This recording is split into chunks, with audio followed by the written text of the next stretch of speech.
దేశంలో మళ్ళీ కరోనా కలకలం రేపుతోంది. ఎందుకంటే ఈ వారంలోనే మన దేశంలో 167 సుమారు 160 కేసులు ఉన్నాయి. తర్వాత మొత్తం చూసుకుంటే మన దేశంలో 257 వరకు కరోనా కేసులు వచ్చినట్లు తెలుస్తోంది.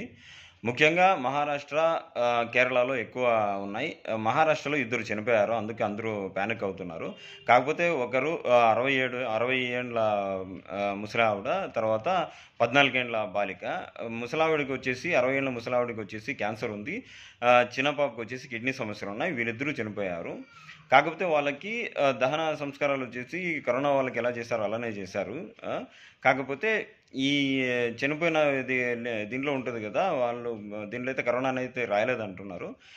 ఇవన్నీ మనకు తెలియదు కానీ ప్యానిక్ మాత్రం కావద్దండి. మెయిన్ వచ్చేసి మీరు తగిన జాగ్రత్తలు తీసుకోండి.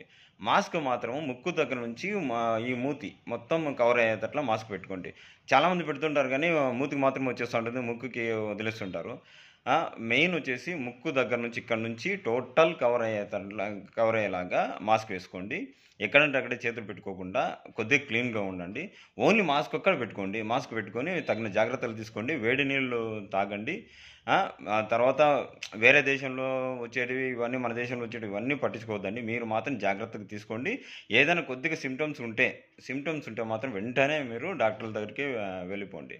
నేను అనేది ఏంటంటే భయపడే కిన్నా జాగ్రత్తలు తీసుకుంటే చాలు అని నేను అంటున్నాను. జాగ్రత్తలు తీసుకోండి, డాక్టర్ని సంప్రదిస్తూ ఉండండి. ఎప్పటికప్పుడు మీకు ఏది చిన్న డౌట్ వచ్చినా కానీ గవర్నమెంట్ హాస్పిటల్కి వెళ్ళిపోండి.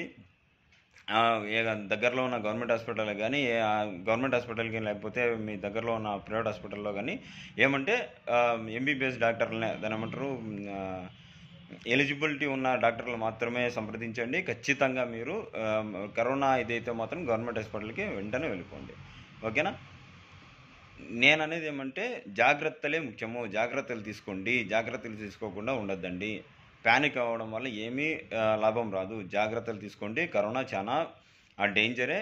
అది మళ్ళీ వైద్యులు, మన ప్రభుత్వం అన్నీ తగిన జాగ్రత్తలు తీసుకుంటుంది. కాబట్టి వాళ్ళకి మీరు సహకరించండి, మీరు జాగ్రత్తలు తీసుకోండి. Thank you.